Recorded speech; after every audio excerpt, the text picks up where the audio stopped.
Hello student, আমরা পড়ছিলাম রাসায়নিক গতিবিদ্যা। তো কাল পর্যন্ত আমরা পড়েছিলাম যে রাসায়নিক বিক্রিয়ার হার। এবার সেই রাসায়নিক বিক্রিয়ার হার সমীকরণ থেকে আমরা কিভাবে বিক্রিয়ার ক্রম বা বিক্রিয়ার হার ধ্রুবকের মান কিভাবে বার করব, ঠিক আছে? এবং আমি আগের দিন তোমাদেরকে বলেছিলাম যে বিক্রিয়ার যে হার সমীকরণ সেটা কিন্তু শুধুমাত্র শুধুমাত্র তোমার পরীক্ষালব্ধ ফলাফল থেকেই বার করা যায়, ঠিক আছে? এটা কিন্তু আমরা কোনো স্টয়কিওমেট্রিক কোফিসিয়েন্ট বা সহগ দ্বারা বার করতে পারি না, ঠিক আছে? এটা কিন্তু আগের দিন আমরা পরীক্ষা আলোচনাতে বলেছিলাম। তো দেখো, যদি কোনো একটা রাসায়নিক বিক্রিয়া দিয়ে দেয় এবং দিয়ে দেওয়ার পর সেখানে যদি আমাদেরকে যে রিয়াক্ট্যান্টগুলো থাকে সেই রিয়াক্ট্যান্টের যদি প্রারম্ভিক অর্থ বলে দেয় এবং সেই প্রারম্ভিক বিক্রিয়ার হারটাও যদি বলে দেয়, ঠিক আছে, যে হারটা তো আমরা পরীক্ষালব্ধ ফলাফল থেকে পেতে পারি, সেটা যদি আমাদেরকে দিয়ে দেয় এবং দেওয়ার পরে সেখান থেকে যদি আমাদের বিক্রিয়ার হার, বিক্রিয়ার ক্রম, বিক্রিয়ার হার ধ্রুবকের মান বার করতে বলে, তাহলে আমরা সেখান থেকে কিভাবে বার করব, ঠিক আছে? তো সবাই দেখো, আমি একটা টেবিল বানাচ্ছি, সেই টেবিলটা থেকে কিভাবে বার করা যায়, ঠিক আছে? সবাই টেবিলটা এঁকে ফেলো। তো সবাই লক্ষ্য করো, আমরা যে কেস ওয়ান, মানে ধরো এটা একটা রিয়াকশন নিয়েছি, এই জাতীয় রিয়াকশন কি লেখা আছে, 2a+b থেকে সি প্রোডাক্ট হচ্ছে। এই জাতীয় বিক্রিয়ার ক্ষেত্রে আমাদের তিনটে পরীক্ষা করা হয়েছে, সেখান থেকে আমরা এই জিনিসগুলো পেয়েছি, ঠিক আছে? এবার এখান থেকে আমরা কিভাবে কোনো একটা রাসায়নিক বিক্রিয়ার হার বা বিক্রিয়ার গতিসূত্র, বিক্রিয়ার হার যেটাকে বলা হয় সেটাই কিন্তু বিক্রিয়ার গতিসূত্র, ঠিক আছে? বা বিক্রিয়ার ক্রম বা বিক্রিয়ার হার ধ্রুবকের মান যদি বার করতে বলে, সেগুলো আমরা কিভাবে বার করব, ঠিক আছে? তাহলে এখান থেকে কি কি কোশ্চেন আসতে পারে দেখো, আমি লিখে দিচ্ছি। তো এটা থেকে এই তিনটে কোশ্চেন আসতে পারে, ঠিক আছে? বিক্রিয়ার হার বা বিক্রিয়ার গতিসূত্র, 2 নম্বর হচ্ছে বিক্রিয়ার ক্রম, 3 নম্বর হচ্ছে বিক্রিয়ার হার ধ্রুবকের মান, ঠিক আছে? তো কিভাবে আমরা বার করব তার জন্য টেকনিকটা দেখো। তো আমি কোশ্চেনগুলো মুছছি, এটা এখানে এইভাবে থাকছে। তো দেখো কি বলছে, আমরা দেখো কি করব, প্রথমে আমরা যেভাবে বিক্রিয়ার হারটা লেখা হয়, আর ইজিক্যাল টু বিক্রিয়ার হার, আর ইজিক্যাল টু কি লেখা হয় না, মাইনাস হাফ, এটাকে বলা হয় সহগ, ঠিক আছে, বা স্টয়কিওমেট্রিক কোফিসিয়েন্ট। এই সহগটাকে নিচে দিয়ে ভাগ করা হয় del A by D A. ধরো এটা আমরা ধরছি এটা ইনস্ট্যান্টেনিয়াস রিয়াকশন ক্ষেত্রে, ঠিক আছে, তাৎক্ষণিক বিক্রিয়ার হারের ক্ষেত্রে, তো আমরা এটাকে ডি দিয়ে লিখছি, ঠিক আছে? D concentration of A by DT minus 1/1 D concentration of B by DT is equal to plus 1/1 D concentration of C by DT, ঠিক আছে? আমরা তো এভাবে রেটটাকে লিখতে পারি। এইবার দেখো আরো কিভাবে লিখতে পারি, যেটা আমরা ধরো জানি না যে এদের ক্রমটা কত ক্রম, সেক্ষেত্রে আমরা লিখতে পারি R equal to K into, যেহেতু কেটা হচ্ছে রেট কনস্ট্যান্ট বা হার ধ্রুবক, K into concentration of A to the power কি সেটা তো আমরা জানি না, তার জন্য এটাকে আমি ধরছি সাপোজ পি, এবং concentration of B to the power Q. যেহেতু আমরা পি আর কিউ, এটা হচ্ছে এর সাপেক্ষে এই রিয়াকশনের ক্রম এবং কিউটা হচ্ছে বি এর সাপেক্ষে এই বিক্রিয়ার ক্রম। যেহেতু পি আর কিউ এর মান জানি না, তার জন্য আমরা এটাকে পি আর কিউ ধরে নিয়েছি, এটা আমরা বার করব, ঠিক আছে? এটা হচ্ছে রেট। এবার দেখো ওপর লাইনটা বুঝছি, ঠিক আছে? এবার দেখো কি করব আমরা, এবার এখান থেকে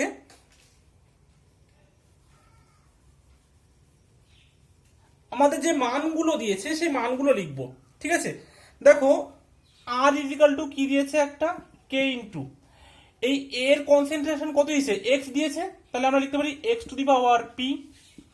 আর বি এর কনসেন্ট্রেশন কি দিয়েছে এক নম্বরের ক্ষেত্রে পরীক্ষায়, ওয়াই টু দি পাওয়ার কি লিখবো আমরা, কিউ, ঠিক আছে?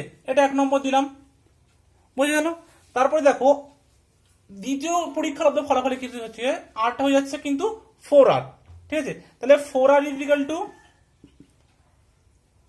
কে into 2x to the power P, আর এটা হচ্ছে কত, y to the power Q. এটাতে নাম দিলাম 2 নম্বর সমীকরণ। বুঝে গেল? প্রথমটা ছিল বিক্রিয়ার হার, আর এর মান আর, ঠিক আছে, সেখানে এর কনসেন্ট্রেশন, এর প্রারম্ভিক গাঢ়তা ছিল এক্স, তাই জন্য এর এখানটায় আমরা লিখেছি এক্স, এবং এর পাওয়ার পি ছিল যেটা আমরা জানি না সেজন্য পি লিখেছি, ঠিক আছে। এবং বি এর যে প্রারম্ভিক গাঢ়তা ছিল ওয়াই, সেটা ওয়াই লিখেছি, এবং এর যে মানে ক্রম কিউ সেটা জানতাম না, সেটা আমরা কিউ হিসেবে লিখেছি। এখান থেকে আমরা পি কিউ এর মানগুলো বার করব, সেটাই আমরা দেখাচ্ছি যে কিভাবে বার করতে হয়, ঠিক আছে। আর 3 নম্বরের ক্ষেত্রে দেখো রেট প্রারম্ভিক বিক্রিয়ার হার হচ্ছে 2r ইজিক্যাল টু কি কে ইন্টু প্রথম হচ্ছে আবার X to the power P আর Y 2y to the power Q, ঠিক আছে। এটা হচ্ছে 3 নম্বর ইকুয়েশন, ঠিক আছে। এটা 3 নম্বর ইকুয়েশন দেখা যাচ্ছে সবার? হ্যাঁ দেখা যাচ্ছে, ঠিক আছে। তাহলে দেখো এবার আমরা এই ইকুয়েশন থেকে কিভাবে মানগুলো বার করতে পারি। দেখো আমরা যদি এবার এটা একটু মুছছি, এই পাশে আমরা করব, ঠিক আছে। আমরা যদি 2 নম্বর ইকুয়েশনটাকে ভাগ করি 1 নম্বর দিয়ে, দেখো তাহলে আমরা কি পাচ্ছি, লেখো 2 ডিভাইডেড বাই 1, ঠিক আছে। আমাদেরকে এই ভাগটা এমনভাবে করতে হবে যেন একটা টার্ম, যে কোনো একটা মানে কনসেন্ট্রেশন বা একটার গাঢ়তা পুরোপুরি ক্যান্সেল হয়ে যায়, ঠিক আছে। তো আমরা যদি 2/1 করি, তাহলে 2 আছে 4r by R equal two, দেখো এটা যাবে ওপরে, এটা আসবে নিচে, ঠিক আছে। 2টা ওপরে যাবে আর একটা নিচে আসবে, তাহলে কে কে ক্যান্সেল হয়ে যাবে, Y to the power Q Y to the power cancel হয়ে যাবে, এখানে X to the power P X to the power P cancel হয়ে যাবে, থাকবে শুধু 2 টু দি পাওয়ার পি, কে কেও ক্যান্সেল হয়ে যাবে, তাহলে থাকলো আমার 2 টু দি পাওয়ার পি। তাহলে এখান থেকে আর আর ক্যান্সেল, তাহলে 4টাকে আমরা লিখতে পারি 2 to the power 2 equal to 2 to the power P, or তাহলে পি ইজিক্যাল টু 2। তাহলে আমরা এখান থেকে কিন্তু পিটা পেয়ে গেলাম, বুঝে গেল। তাহলে দেখো এই যে এক্স এর সাপেক্ষে যে অর্ডারটা পি ছিল, সেই এক্স এর সাপেক্ষে কিন্তু এই ক্রমটা হয়ে গেল 2। এবার দেখো আমরা যদি আবার একটা বার করি, এবার দেখো আমরা পি এর মান বার হয়ে গেছে, এবার আমাদের কিউ এর মান বার করতে হবে। তাহলে আমরা যদি কিউ এর মান বার করতে চাই, তাহলে আমাদেরকে এইটা ক্যান্সেল করতে হবে। তাহলে আমরা দেখো 3 যদি 1 করি, 3 ডিভাইডেড বাই 1, তাহলে দেখো এটা উপরে যাবে 2r by R equal to, তাহলে K K cancel, X to the power P X to the power P cancel, তাহলে Y to the power Q Y to the power Q cancel, তাহলে থাকছে শুধু 2, ঠিক আছে। তাহলে 2 কিছু নেই, মানে 2 to the power 1, 2 to the power Q, sorry 2 to the power Q. তাহলে দেখো তাহলে এই আর ক্যান্সেল হয়ে গেল, তাহলে 2 to the power 1 equal to 2 to the power Q, or Q equal to 1। তাহলে দেখো আমরা পি এ কিউ দুটোই পেয়ে গেলাম, ঠিক আছে। এবার যদি আমরা রেটটাকে লিখি, তাহলে আমরা কি লিখতে পারবো, অতএব একদম প্রথমে যেটা লিখেছিলাম, rate R equal to K into concentration of A to the power ছিল পি, পি এর মান বেরিয়েছে কত 2, আর বি এর পাওয়ার ছিল কিউ, কিউ এর মান কত বেরিয়েছে 1। তাহলে এটাই কিন্তু আমাদের বিক্রিয়ার হারটা কিন্তু বেরিয়ে গেল, ঠিক আছে।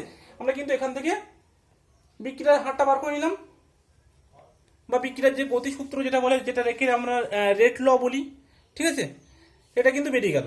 এখান থেকে আমরা যদি বলা হয় যে এর সাপেক্ষে ক্রম কত, তাহলে আমরা বলবো যে এর সাপেক্ষে বিক্রিয়ার ক্রমটা হচ্ছে 2। যদি বলে বি এর সাপেক্ষে বিক্রিয়া ক্রম কত, তাহলে বি এর সাপেক্ষে বিক্রিয়া ক্রম হচ্ছে 1, ঠিক আছে। কারণ এই পিটা ছিল এক্স এর সাপেক্ষে বিক্রিয়ার ক্রম, কিউটা ছিল ওয়াই এর সাপেক্ষে বিক্রিয়ার ক্রম, ঠিক আছে। এবং এক্সটা হচ্ছে এর প্রারম্ভিক গাঢ়ত্ব, ওয়াইটা হচ্ছে বি এর প্রারম্ভিক গাঢ়ত্ব, বুঝে গেল। এটা দেখবে অনেকে জিজ্ঞাসা করছিল, আশা করি বুঝতে পেরেছো। যদি বলে সামগ্রিক ক্রমটা কত বিক্রিয়ার, ঠিক আছে, তখন আমরা বলবো যে সামগ্রিক ক্রম এন ইজিক্যাল টু, সামগ্রিক ক্রম এন ইজিক্যাল টু, এটা আর এটা যোগ করে দেবো 2 + 1 ইজিক্যাল টু 3, ঠিক আছে, বুঝে গেল। তাহলে সামগ্রিক ক্রম কত হলো, তাহলে 3। তাহলে এটা আমাদের এরকম ভাবে কোশ্চেন দিতে পারে, ঠিক আছে। তো এটা একটা জেনারেল এক্সাম্পল দিয়েছিল। এবার দেখো আমরা, এটা তো আমাদের একটা নিয়ম অনুযায়ী একটা শর্টকাট রুল দেখো বলি তোমাদেরকে, একটা শর্ট ট্রিক্স, সেটা হচ্ছে এটা মুছে দিলাম। তাহলে শর্ট ট্রিক্সটা কিভাবে দেখো করা যায়, আর একটা নিয়ম আছে যেটা এত কিছু করার দরকার নেই, কিন্তু পরীক্ষার খাতা তোমরা এইভাবেই করবে যেভাবে করলাম। যদি কোনো এমসিকিউ কোশ্চেন থাকে তাহলে এরকম ভাবে করতে পারো। দেখো আমরা রেটটা দেখো এর উপরে কিভাবে ডিপেন্ডেন্ট হবে, আর বি এর উপরে কিভাবে ডিপেন্ডেন্ট হবে।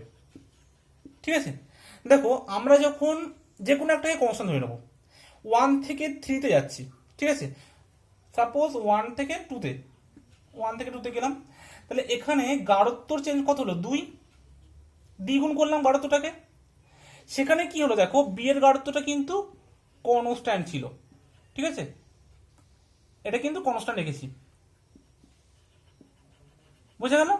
এটা কোনো চেঞ্জ আমরা করিনি, এটার কোনো পরিবর্তন হয়নি, যা ছিল তাই, শুধু এর গাঢ়ত্ব দ্বিগুণ করছি। তাহলে বি এর মানে যে প্রারম্ভিক বিক্রিয়ার হার, সেই হারটা চেঞ্জ করা হলো 4 গুণ, ঠিক আছে। যদি বিক্রিয়ার এর গাঢ়ত্ব যদি দ্বিগুণ করি, তাহলে বিক্রিয়ার হার যেটা হচ্ছে বিক্রিয়া সেটা 4 গুণ বাড়ছে। তাহলে এর সাপেক্ষে এটা কত হচ্ছে 2 এর, দেখো কত গুণ 4, 2 এর ডবল, 2 এর স্কোয়ার করলে তো আমরা 4 পাবো। তাহলে এর সাথে কত হবে, এর সাপেক্ষে এটা 2 হবে বিক্রিয়া ক্রম, বুঝে গেল। যে এর গাঢ়ত্ব দ্বিগুণ করলে প্রারম্ভিক বিক্রিয়া 4 গুণ বাড়ছে, তাহলে এর সাপেক্ষে বিক্রিয়ার অর্ডারটা হবে 2 হবে, ঠিক আছে। আবার দেখো এবার আমরা কি করব, এর গাঢ়ত্বটাকে কনস্ট্যান্ট রাখবো। ধরো এখান থেকে সাপোজ ধরো 1 এর সাথে 3, দেখো এখানে এর গাঢ়ত্বটা কনস্ট্যান্ট আছে, কিন্তু এখানে কি হচ্ছে দেখো, এখানটায় কিন্তু দ্বিগুণ করা হচ্ছে, এবং এখানটায় বি এর গাঢ়ত্ব যদি আমরা দ্বিগুণ করি, বি এর গাঢ়ত্ব দ্বিগুণ করলে রেটটার কি পরিবর্তন হচ্ছে, রেটও কিন্তু দুগুণ হচ্ছে। তার মানে কি হচ্ছে, টু টু দি পাওয়ার কত পাওয়ার, টু টু দি পাওয়ার 1, সেটা হচ্ছে এখানে, এই 1টা এখানে আসবে। এইটা বুঝবে যে এর মাথায় কত যাবে, এখানে যে পরিবর্তন হচ্ছে আর এখানে যে পরিবর্তন হচ্ছে সেটা এই পরিবর্তনের কত গুণ, হচ্ছে এই পরিবর্তনের দ্বিগুণ, তাই জন্য এখানে 2 বসবে। আবার দেখো ওয়াই এর গাঢ়ত্ব দ্বিগুণ বাড়িয়েছি, কিন্তু প্রারম্ভিক বিক্রিয়ার হার সেটাও কিন্তু দ্বিগুণ বেড়েছে, তাহলে এর কত গুণ, 1 গুণ, তাহলে এখানটায় 1 বসেছে, ঠিক আছে। তাহলে আমরা কিন্তু এখান থেকে ইজিলি বলতে পারি যে আর ইজিক্যাল টু, মানে এটা চিহ্ন দিলে দিয়ে আমরা লিখলাম একটা কনস্ট্যান্ট কে, যেটাকে বলা হয় রেট কনস্ট্যান্ট, বিক্রিয়ার হার ধ্রুবক, a to the power 2 b to the power 1, বুঝে গেল। এরকম কিন্তু আমরা শর্টভাবেও করতে পারি, যে কোনো একটাকে কনস্ট্যান্ট ধরে অপরটাকে নির্ণয় করতে হবে, এবং সেক্ষেত্রে প্রারম্ভিক বিক্রিয়ার হারটা কিভাবে পরিবর্তিত হচ্ছে সেই হিসেবে আমাদেরকে বিক্রিয়া ক্রমটা লিখতে হবে, বোঝা গেল।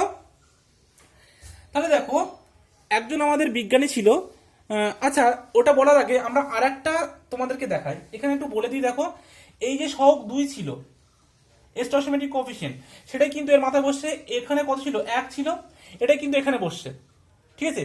কিন্তু একটা ব্যাপার যেটা বলার, সেটা কিন্তু এই স্টয়কিওমেট্রিক কোএফিসিয়েন্টের উপরে এই বিক্রিয়ার হার, ঠিক আছে, যে রেট ল, এটা কিন্তু কোনোভাবেই নির্ভর করে না, এটা কিন্তু শুধুমাত্র পরীক্ষালব্ধ ফল থেকে আমরা বার করতে পারবো, ঠিক আছে।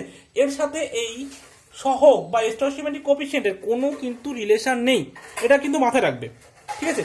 এটা কখনো হতে পারে আবার নাও হতে পারে। দেখো এক্ষুনি একটা রিয়াকশন দেবো যেটা কিন্তু এরকম এই সহগের সাথে তার কোনো মিল থাকবে না, ঠিক আছে। তাহলে দেখা যাক সেই বিক্রিয়াটার ক্ষেত্রে কি এমন হয়, ঠিক আছে।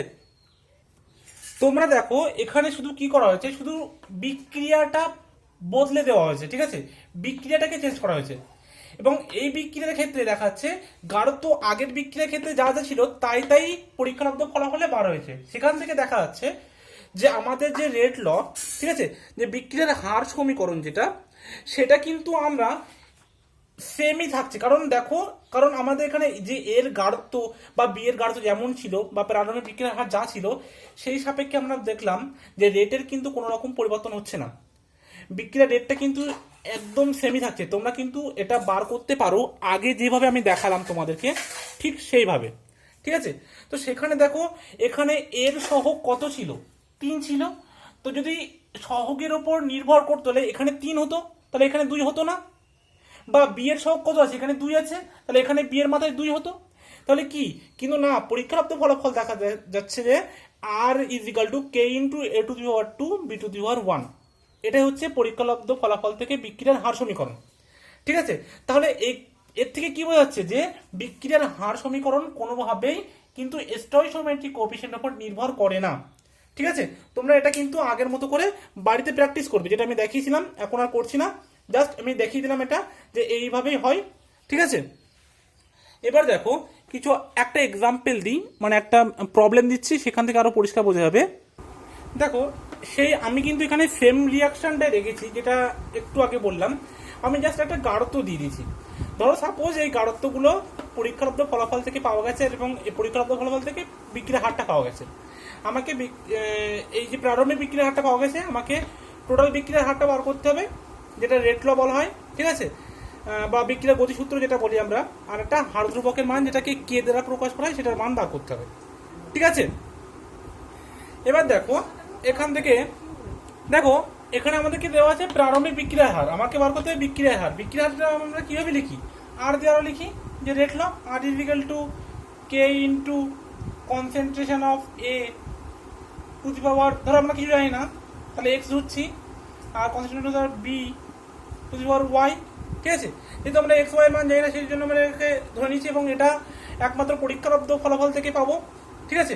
যেটা আমরা এখান থেকে বার করবো, যে পরীক্ষালব্ধ ফলাফল আমাদেরকে দিয়ে দিয়েছে, এই ভ্যালু থেকে আমরা এক্স আর ওয়াই এর মানটা বার করবো, ঠিক আছে।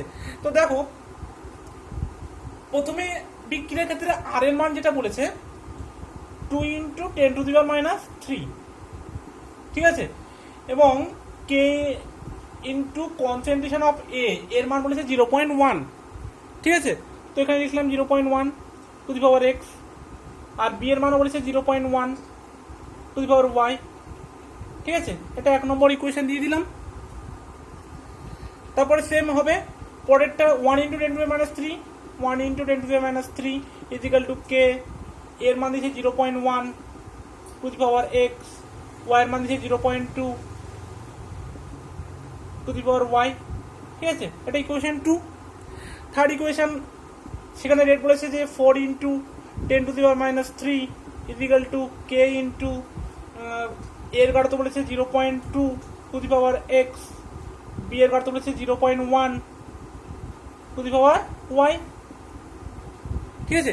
এবার এই তিনটে ইকুয়েশন বার হলো, তিনটে ইকুয়েশন থেকে ঠিক আগের মতো করে 3/1 বা 2/1 যেমন ভাবে করলে আমাদের এক্স আর ওয়াই এর মানটা বার হবে, সেগুলো তোমাদেরকে নিজে দেখতে হবে, ঠিক আছে। তবু একটা আমি এখানে করে দিচ্ছি। দেখো আমরা যদি প্রথমে 3/1 করি, ঠিক আছে, যদি 3/1 করি তাহলে কি হচ্ছে, দেখো 3/1, তাহলে দেখো এটা ওপরে যাবে, এটা নিচে আসবে, তাহলে 10⁻³ ক্যান্সেল হয়ে যাবে, আর 4টা ওপরে 2টা নিচে তাহলে হবে 2 × 2 = 4, ঠিক আছে।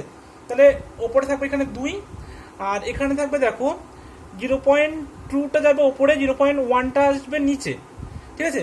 তাহলে 0.2 হলো এখানে, আর 0.1 আসলো, তাহলে থাকছে পয়েন্ট উঠে গেল, থাকছে 2/1 বা শুধু 2 টু দি পাওয়ার এক্স, আর এখানে কিছু নেই মানে 2 টু দি পাওয়ার 1, তাহলে অতএব এক্স ইজ ইকুয়াল টু আসবে 1, বুঝে গেল। ঠিক আমরা যদি আর একটা ভ্যালু বার করতে চাই তাহলে আমরা সেখানে কি করব, দেখো সেখানে আমরা 1/2 করে দেখি যে কি আসছে, ঠিক আছে। 1/2, যদি আমরা এটা করি তাহলে দেখো 1 এটা উপরে থাকবে 2 × 10⁻³ 1 × 10⁻³, তাহলে 10⁻³ ক্যান্সেল হবে, 2/1 থাকছে মানে 2, আর এর পাশে কে ক্যান্সেল হলো, এটাও ক্যান্সেল হয়ে যাবে, থাকবে শুধু 1/0.2, ঠিক আছে। তাহলে 1/0.2 থাকে, 0.1/0.2 মানে 1/2 to the power Y or 2 to the power minus Y, তাহলে এখানে আছে 2 to the power 1 is equal to 2 to the power minus Y, তাহলে ওয়াই ইজ ইকুয়াল টু -1, ঠিক আছে। আমি বলেছিলাম যে বিক্রিয়াক্রম পজিটিভ নেগেটিভ ফ্র্যাকশন যে কোনো কিছু হতে পারে, এখানে -1 এসছে, কোনো ব্যাপার নেই, ঠিক আছে। এবার দেখো আমরা এখান থেকে বিক্রিয়ার যে হার ধ্রুবকের মানটা কিভাবে বার করব, ঠিক আছে। তো আমি কিছু মুছছি ওপর থেকে, একটু উপরে একটু মুছে দিচ্ছি। দেখো বিক্রিয়ার হার ধ্রুবকের মান কিভাবে তাহলে বার করব, যে আর ইজ ইকুয়াল টু কি, আর ইজ ইকুয়াল টু, যেটা আমরা 1 নম্বর ইকুয়েশনে যদি আমরা এই এক্স আর এই ওয়াই এই ভ্যালুটা যদি আমরা পুট করে দিই তাহলে দেখো কি আসছে, এটা লিখছি 2 × 10⁻³ মানে 1 নম্বর যে সমীকরণ আছে সেখানে আমরা এক্স আর ওয়াই ভ্যালুটা বসাবো। 2 × 10⁻³ is equal to K into 0.1, x এর মান কত বেরিয়েছিল 1, এখানে বসাবো 1, আর 0.1 আবার ওয়াই মান ছিল -1, আমরা এখান থেকে লিখতে পারি K into 0.1 to the power 1 minus one equal to কত কে ইন্টু এটা zero something to the power zero মানে কিন্তু ওয়ান, তাহলে অর্থাৎ কে এর মানটা আসবে যা আছে এখানে সেটাই, ঠিক আছে। তাহলে অর্থাৎ এখান থেকে কে আসছে 2 into 10 to the power minus 3, বোঝা গেল? কে এর মান আসছে 2 into 10 to the power minus 3। তাহলে আমাদের কি বলেছিল রেটটা বার করতে আর রেট কনস্ট্যান্ট বার করতে বলেছিল, তো রেট কনস্ট্যান্টের মান বেরিয়ে গেল। এবার এখান থেকে আমরা দেখো রেট লটা কি হবে, তার জন্য আমরা একটু নিচেরগুলো একটু মুছে দিই। দেখো রেট লটা আমরা কিভাবে লিখবো, যে রেট ল আর ইজিক্যাল টু কে এর মান বেরিয়েছে 2 into 10 to the power minus 3 into A to the power X, concentration of A to the power X, X এর মান কত 1 into concentration of B to the power Y, Y এর মান কত এসছে -1, ঠিক আছে। তাহলে এখানে আমরা পেয়ে গেলাম এটা আমাদের রেট ল, আর এটা হচ্ছে আমাদের রেট কনস্ট্যান্ট, যে দুটো চেয়েছিল আমাদের সেই দুটো পেয়ে গেলাম, ঠিক আছে। এবং কে ইউনিট আমরা কি জানি, কে ইউনিট আমরা জানি মোল, লিটার ইনভার্স, টাইম ইনভার্স বা সেকেন্ড ইনভার্স যা দেবে, ঠিক আছে। এটা হচ্ছে কে ইউনিট। এবার দেখো যদি আমরা শর্ট ট্রিক্সে করতে যাই, শর্ট ট্রিক্স যেটা তোমাকে আমি শিখিয়েছিলাম, সেখান থেকে দেখো কিভাবে করতে পারি, দেখো ভালো করে বুঝবে।